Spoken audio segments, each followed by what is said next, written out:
मन लगाकर सुनिए दोस्तों।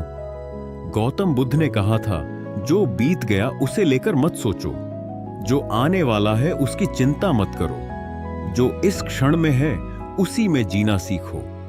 लेकिन सच्चाई यह है कि हम सब ने इस वाक्य को सुना तो बहुत बार है, पर समझा बहुत कम बार है। आज तुम्हारे साथ वही समझ साझा करने जा रहा हूं जो बुद्ध ने बोधि वृक्ष के नीचे बैठकर अनुभव किया था। वह कोई दर्शन नहीं था, वह एक मनोवैज्ञानिक क्रांति थी। क्योंकि जब कोई व्यक्ति चिंता से मुक्त होता है तब उसके भीतर की ऊर्जा सृजन में बदल जाती है, और यही वह परिवर्तन है जो बुद्ध ने निर्माण कहा। लेकिन सोचो, चिंता होती ही क्यों है? क्यों हम उन चीजों के बारे में सोचते रहते हैं जो हमारे नियंत्रण में ही नहीं है? मनोविज्ञान कहता है, इंसान का मस्तिष्क एक सुरक्षा यंत्र है। यह हर समय भविष्य की कल्पना करता है ताकि हमें आने वाले खतरे से बचा सके। लेकिन जब यह कल्पना नियंत्रण से बाहर हो जाती है तब यही मस्तिष्क हमें अंदर से नष्ट करने लगता है। यहीं से जन्म लेती है व्यर्थ की चिंता, एक ऐसी आग जो धीरे धीरे आत्मा को जला देती है। बुद्ध ने कहा था, तुम्हारे विचार ही तुम्हारी दुनिया बनाते हैं। अगर तुम्हारे विचार चिंता से भरे हैं तो तुम्हारी दुनिया भय भय से भर जाएगी। लेकिन अगर तुम्हारे विचार शांति से भरे हैं तो वही दुनिया एक आश्रम बन जाएगी। यह कोई कल्पना नहीं है, यह एक मनोवैज्ञानिक सत्य है जिस पर आधुनिक विज्ञान भी अब सहमत है। ठहर्य मत है। जब तुम चिंता करते हो तो तुम्हारा मस्तिष्क अलार्म मोड में चला जाता है। डोपामिन, कॉर्टिसोल जैसे हार्मोन तुम्हारे शरीर में फैल जाते हैं और तुम्हारा दिमाग बार बार वही दृश्य चलाता रहता है। अगर ऐसा हो गया तो क्या होगा? यानी शरीर वर्तमान में है लेकिन मन भविष्य की काल्पनिक आग में जल रहा है। और बुद्ध कहते हैं, यही वह अंधकार है जिसमें इंसान खुद को खो देता है। लेकिन रुको, अगर बुद्ध ने कहा चिंता मत करो, तो क्या उन्होंने यह नहीं समझा कि इंसान के लिए चिंता ना करना लगभग असंभव है? वो है भय। उन्होंने समझा था और इसलिए उन्होंने चिंता छोड़ो नहीं कहा। उन्होंने कहा, चिंता को देखो। यह फर्क बहुत बड़ा है।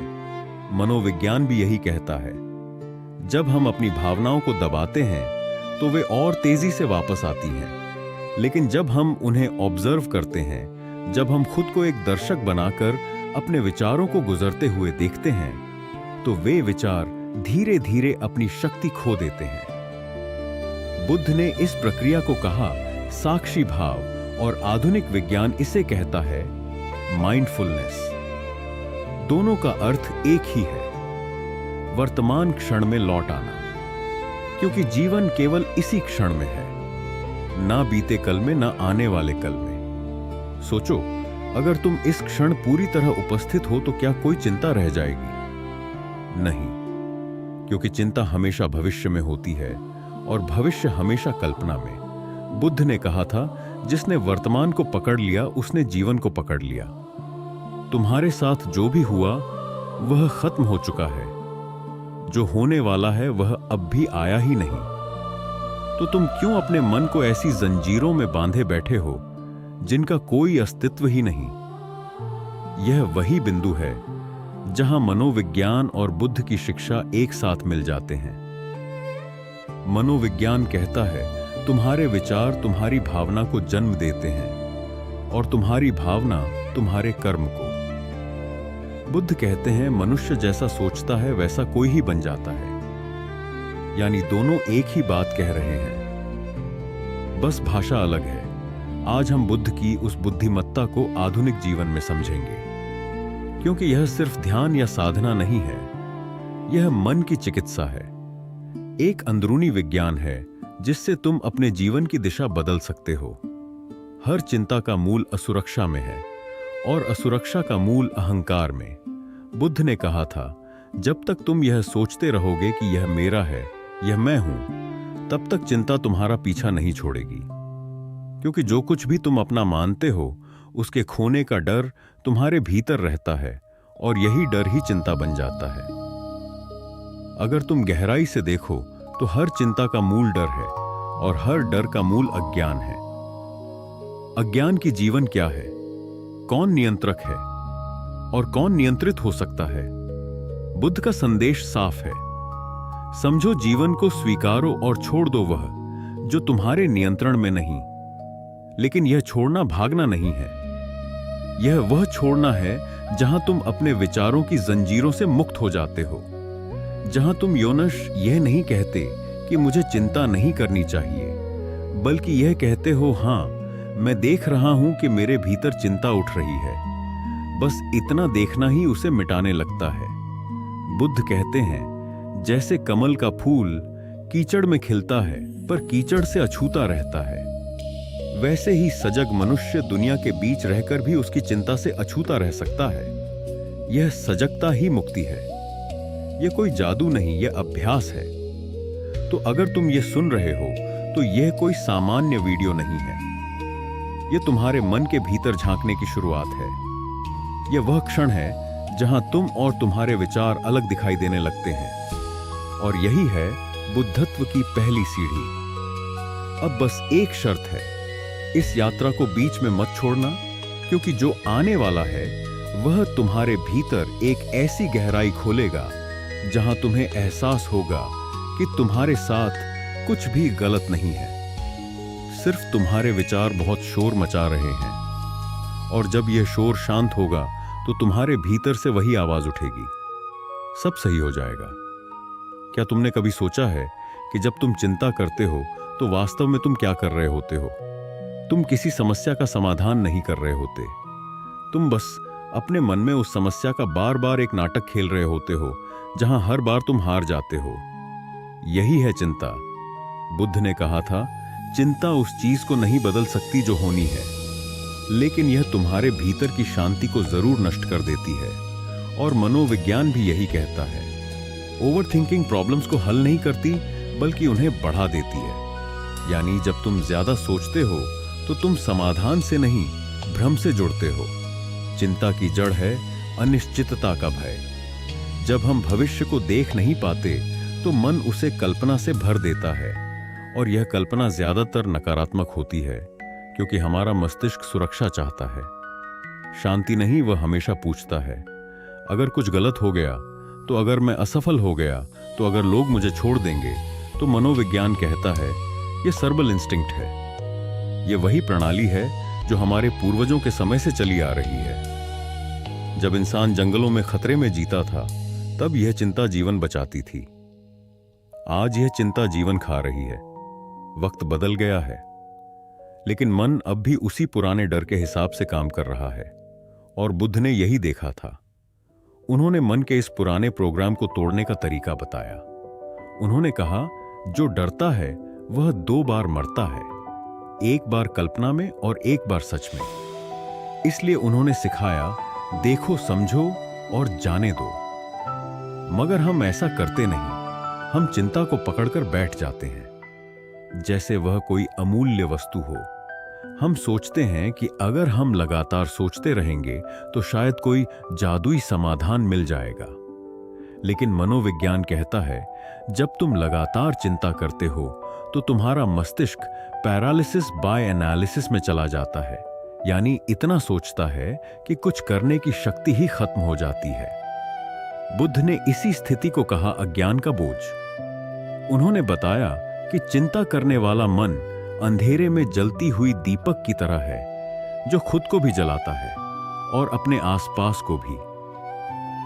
सोचो, हर दिन तुम कितनी ऊर्जा इस सोच में खर्च करते हो कि क्या होगा, और जब वह हो जाता है तो 90% बार वह वैसा बुरा नहीं निकलता जैसा तुमने सोचा था। यानी तुम्हारे विचार झूठ बोलते हैं। और यही बुद्ध का सबसे बड़ा बोध था। विचार झूठे हैं, साक्षी सच्चा है। विचार बदलते रहते हैं, कभी चिंता, कभी डर, कभी आशा। लेकिन साक्षी जो तान जो तुम्हारे भीतर देख रहा है वह नहीं बदलता। वही तुम्हारा असली स्वरूप है, और उसी स्वरूप से उनको इसे जुड़ना ही मुक्ति है। मनोविज्ञान भी यही कहता है, कि जब तुम अपने विचारों से दूरी बनाकर उन्हें देखना शुरू करते हो तो तुम्हारे प्रीफ्रंटल कोर्टेक्स में एक नई जागरूकता सक्रिय होती है। यही मस्तिष्क का वह भाग है जो निर्णय लेने और संतुलन बनाए रखने के लिए जिम्मेदार है। अनुभव ध्यान से हुआ था, आज वह प्रयोगशाला में सिद्ध हो चुका है। बुद्ध ने एक बार अपने शिष्य आनंद से कहा था, आनंद मनुष्य अपनी पीड़ा 2 बार झेलता है। पहली बार जब दुख वास्तव में आता है और दूसरी बार जब वह आने से पहले ही उसकी कल्पना करता है।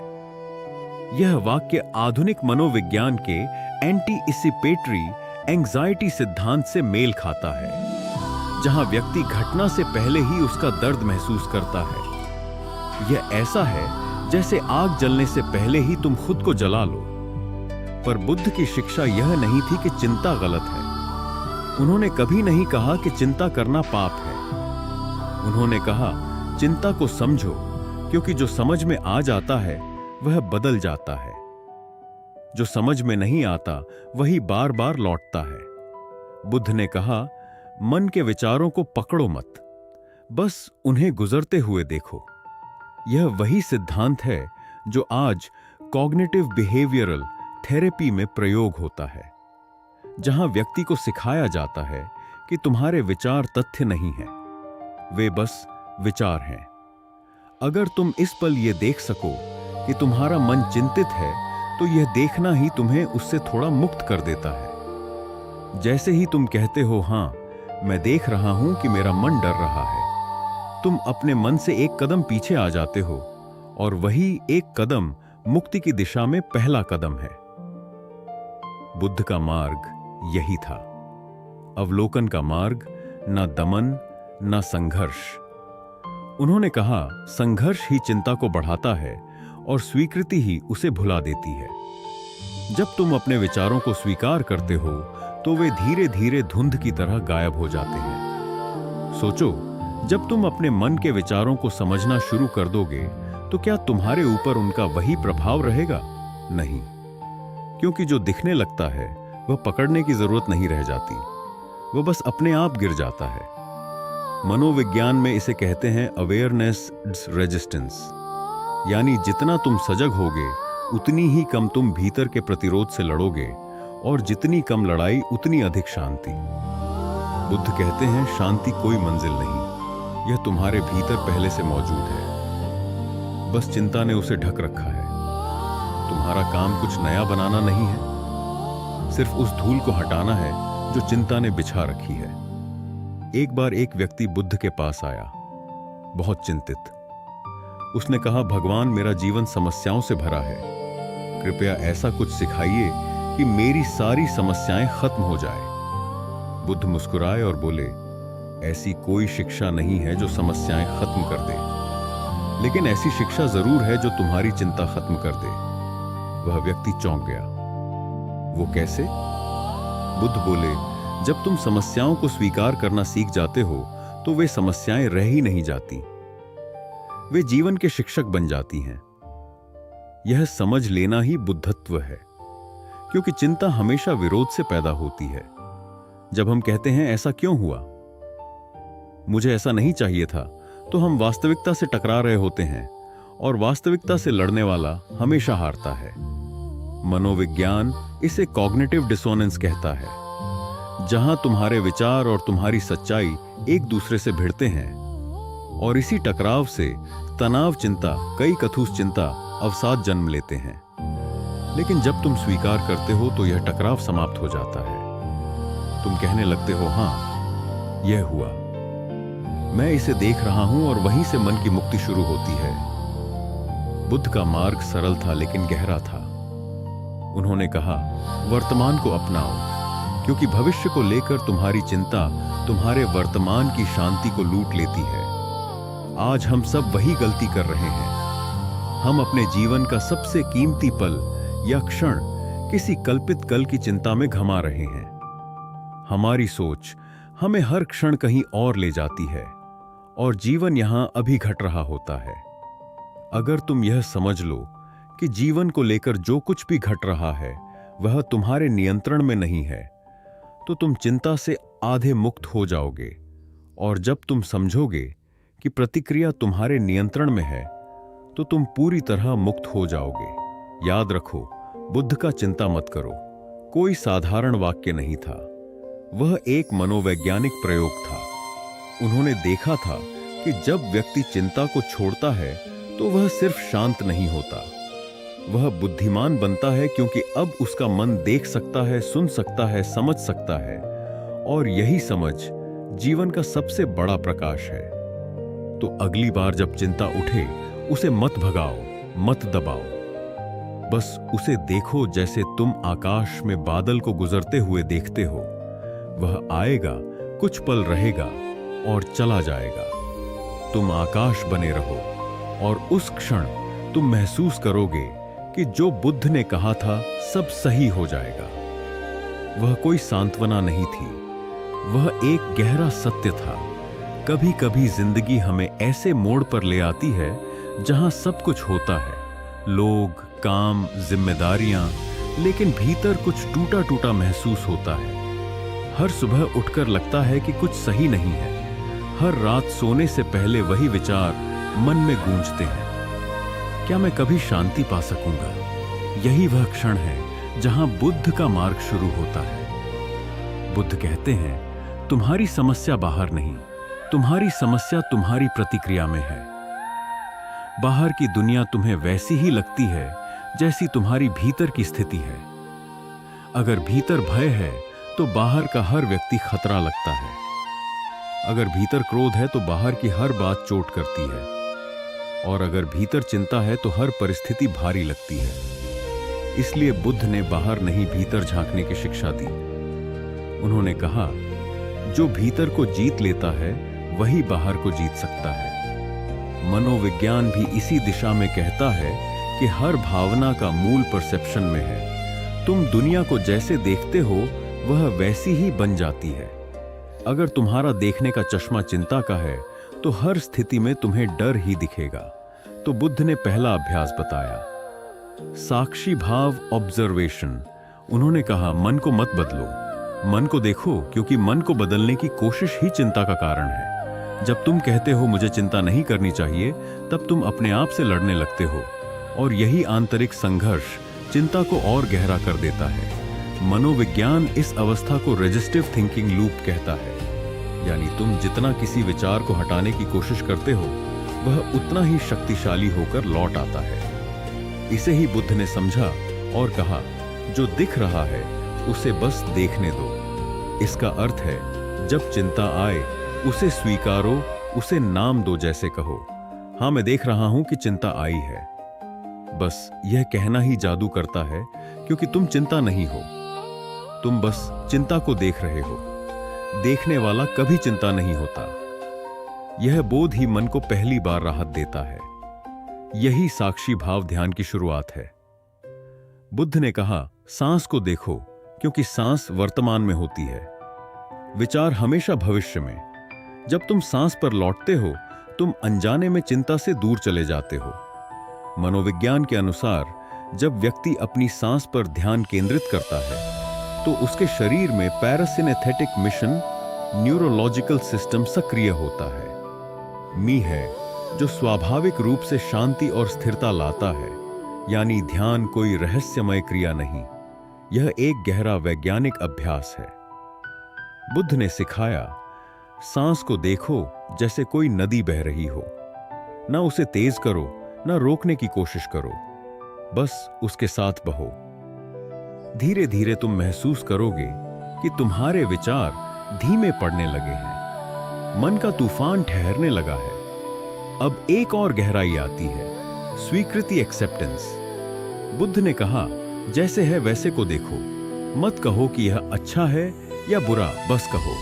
जब तुम ये कहते हो तो तुम्हारा मन तर्क छोड़ देता है, वह स्वीकार करने लगता है, और स्वीकार करना ही चिंता का इलाज है।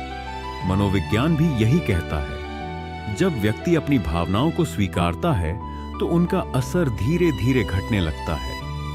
असम अफेक्टिव लेबलिंग कहा जाता है, जहां तुम अपनी भावना को पहचानते और नाम देते हो, और दिमाग में उसके प्रति प्रतिक्रिया कम हो जाती है। तो जब अगली बार चिंता आए उसे पहचानो, उसे नाम दो और कहो, हाँ चिंता, मैं तुम्हें देख रहा हूं।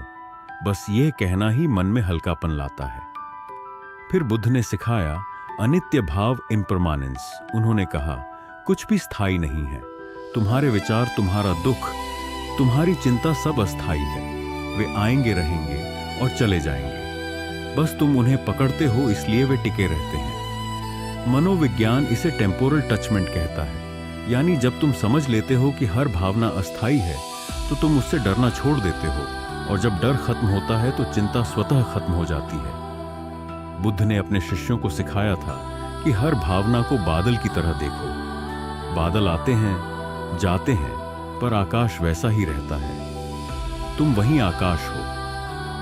विचार, भावनाएं, चिंताएं, ये सब बादल हैं, बस गुजरने दो। धीरे धीरे जब तुम इन 3 अवस्थाओं का अभ्यास करते हो, साक्षी भाव, स्वीकृति और अनित्य भाव, तो तुम्हारा मन रूपांतरित होने लगता है। अब तुम चिंता में नहीं डूबते, बल्कि उसे ऊपर से देखते हो, और यह देखना ही मुक्ति है। एक दिन एक व्यक्ति बुद्ध के पास आया। उसने कहा, मैं ध्यान करता हूं, पर मन शांत नहीं होता।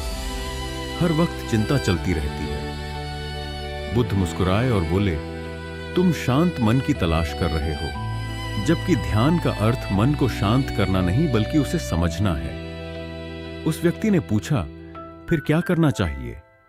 बुद्ध बोले, जब मन बेचैन हो तो बेचैनी को देखो, जब वह शांत हो जाए तो शांति को देखो। दोनों को देखने वाला जो बचा रहता है वही तुम हो। यह वाक्य मनोविज्ञान की सबसे आधुनिक थ्योरी मेटा अवेयरनेस से मेल खाता है, जहां व्यक्ति अपनी सोच को देखने लगता है, और यही देखने का गुण उसकी आत्म जागरूकता को बढ़ाता है। धीरे धीरे यह अभ्यास चिंता की जड़ को काट देता है, क्योंकि चिंता अब तुम्हारे साथ नहीं खेल पाती। वह आती है, तुम देखते हो, वह गिर जाती है। यह कोई चमत्कार नहीं, यह अभ्यास है। बुद्ध ने भी वर्षों तक यही अभ्यास किया था, जब तक उन्होंने यह नहीं जाना कि जिसे हम चिंता कहते हैं वह बस मन का एक चलायमान दृश्य है। और जब उन्होंने यह देखा, तब भीतर से वही स्वर निकला, अहो सब सही है, सब ठीक है। वह क्षण था निर्वाण का। निर्वाण का अर्थ मृत्यु नहीं, बल्कि मन के भ्रमों की मृत्यु है। और जब भ्रम मरते हैं तो जो बचता है वही सत्य जीवन है। मनोविज्ञान इसे कॉग्निटिव लिबरेशन कहता है, जहां व्यक्ति अब विचारों का गुलाम नहीं रहता, बल्कि विचार उसका उपकरण बन जाते हैं। वह सोचता है पर सोच में फंसता नहीं। वह महसूस करता है पर भावना में खोता नहीं। यही बुद्ध का सच्चा विज्ञान है। बुद्ध ने कहा था, जिस क्षण तुम चिंता को देखते हो और मुस्कुराते हो, उस क्षण चिंता की शक्ति खत्म हो जाती है। वो मुस्कान भीतर की गहराई से आती है, एक स्वीकार, एक प्रेम, एक जागरूकता से। क्योंकि जब तुम अपने भीतर की गहराई को देख लेते हो तो तुम्हें एहसास होता है कि जीवन हमेशा तुम्हारे पक्ष में है। जीवन तुम्हारे खिलाफ नहीं है, तुम बस उसे गलत समझ रहे हो। और जैसे जैसे यह समझ गहराती है, वैसे वैसे तुम्हारे भीतर एक अदृश्य शांति उतरने लगती है। वह शांति जो किसी चीज से नहीं मिलती, बल्कि सब कुछ छोड़ने से आती है। बुद्ध ने कहा था, जब तुम छोड़ देते हो तभी सब कुछ अपने आप सही हो जाता है। क्या तुमने कभी गौर किया है कि जब तुम भीतर से शांत होते हो तो आसपास की दुनिया भी अलग दिखने लगती है? वही लोग, वही परिस्थितियां, वही काम, लेकिन अब उनका प्रभाव बदल जाता है। पहले जहां एक छोटी सी बात तुम्हें विचलित कर देती थी, अब वही बात तुम्हारे भीतर तूफान नहीं उठाती। यह कोई बाहरी जादू नहीं है, यह तुम्हारे भीतर का परिवर्तन है। बुद्ध ने कहा था, जब तुम अपने मन को जीत लेते हो तो तुम्हारे बाहर जीतने को कुछ भी शेष नहीं रहता। यह वाक्य केवल ध्यान के लिए नहीं, बल्कि पूरे जीवन के लिए था। क्योंकि जो व्यक्ति अपनी चिंता पर नियंत्रण पा लेता है, वह अपने जीवन की दिशा पर नियंत्रण पा लेता है। मनोविज्ञान कहता है, जब व्यक्ति की internal lux on off control सक्रिय होती है तो वह बाहरी घटनाओं को दोष देना बंद कर देता है।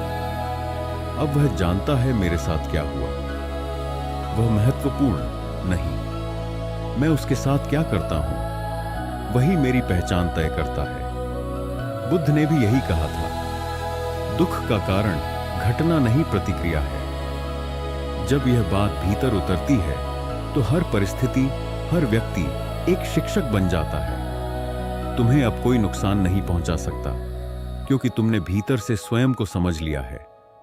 यही वह बिंदु है जहां चिंता शांति में बदल जाती है, जहां डर विश्वास में बदल जाता है और जहां क्रोध करुणा में रूपांतरित होता है।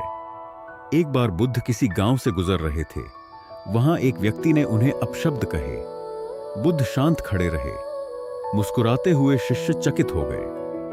भगवान, आपने कुछ कहा क्यों नहीं? बुद्ध बोले, अगर कोई तुम्हें उपहार देता है और तुम उसे स्वीकार नहीं करते तो वह उपहार किसके पास रह जाता है? शिष्य बोले, उसके पास जिसने दिया। बुद्ध ने कहा, तो मैं उसका उपहार क्यों स्वीकार करूं? यह वही सजगता है, वही मनोवैज्ञानिक जागरूकता जहां व्यक्ति प्रतिक्रिया नहीं करता बल्कि प्रतिक्रिया को देखता है। यह देखना ही बुद्धत्व की शुरुआत है। मनोविज्ञान के अनुसार जब व्यक्ति सजग होकर प्रतिक्रिया करने से पहले रुकता है तो उसका इमोशनल ब्रेन शांत हो जाता है। अब निर्णय कॉग्निटिव माइंड से आता है जो बुद्धिमान, शांत और संतुलित होता है। इसे कहते हैं रिएक्शन अवेयरनेस। बुद्ध ने इसे कहा था स्मृति यानी माइंडफुलनेस।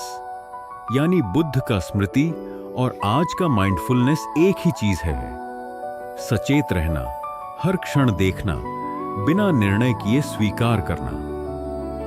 अब सोचो, जब यह समझ तुम्हारे जीवन में उतरती है तो रिश्ते कैसे बदलते हैं। तुम्हारे शब्दों में करुणा आ जाती है। तुम सुनना सीख जाते हो क्योंकि अब तुम्हें जल्दी प्रतिक्रिया नहीं करनी। अब तुम्हें साबित नहीं करना क्योंकि तुम जानते हो जो खुद को समझ चुका है उसे किसी के सामने कुछ साबित करने की जरूरत नहीं। धीरे धीरे तुम्हारा पूरा व्यवहार बदलने लगता है। तुम अब प्रतिक्रिया देने वाले नहीं बल्कि प्रेम देने वाले बन जाते हो क्योंकि तुम्हारा भीतर अब खाली नहीं, भरपूर हो चुका है। जो व्यक्ति भीतर से भर जाता है वह बाहर शिकायत नहीं करता। यही मनोवैज्ञानिक संतुलन बुद्ध ने सिखाया था। उन्होंने कहा, दुनिया को बदलने की कोशिश मत करो, अपने दृष्टिकोण को बदलो। दुनिया अपने आप बदल जाएगी। आज के समय में जब हर व्यक्ति तनाव में जी रहा है, यह शिक्षा और भी आवश्यक हो गई है। हम हर चीज को नियंत्रित करने की कोशिश करते हैं, काम, पैसा, रिश्ते, भविष्य, और इसी कोशिश में सबसे ज्यादा खो देते हैं अपनी शांति। बुद्धि ने सिखाया, कंट्रोल छोड़ो, कॉन्शियसनेस अपनाओ। यानी सब कुछ अपने नियंत्रण में लाने की कोशिश मत करो, बस हर स्थिति में सजग रहो, क्योंकि नियंत्रण सीमित है लेकिन सजगता अनंत है। और जब जब तुम सजग होते हो तो तुम खुद ही नियंत्रण में आ जाते हो। मनोविज्ञान इसे फ्लो स्टेट कहता है, जहां व्यक्ति पूरी तरह वर्तमान में होता है। वह ना चिंता करता है, बस उसे अनता है, न भविष्य सोचता है, बस करता है, जीता है, अनुभव करता है। बुद्ध ने इसे कहा ध्यान की अवस्था, जहां तुम कुछ करते हुए भीतर से स्थिर रहते हो। अब सोचो, अगर तुम यह अभ्यास हर दिन जीवन में लाओ तो तुम्हारा काम, तुम्हारे निर्णय, सब कुछ कितनी सहजता से बहने लगेंगे। अब तुम्हें खुद को साबित करने की जरूरत नहीं होगी क्योंकि तुम्हारा मन स्थिर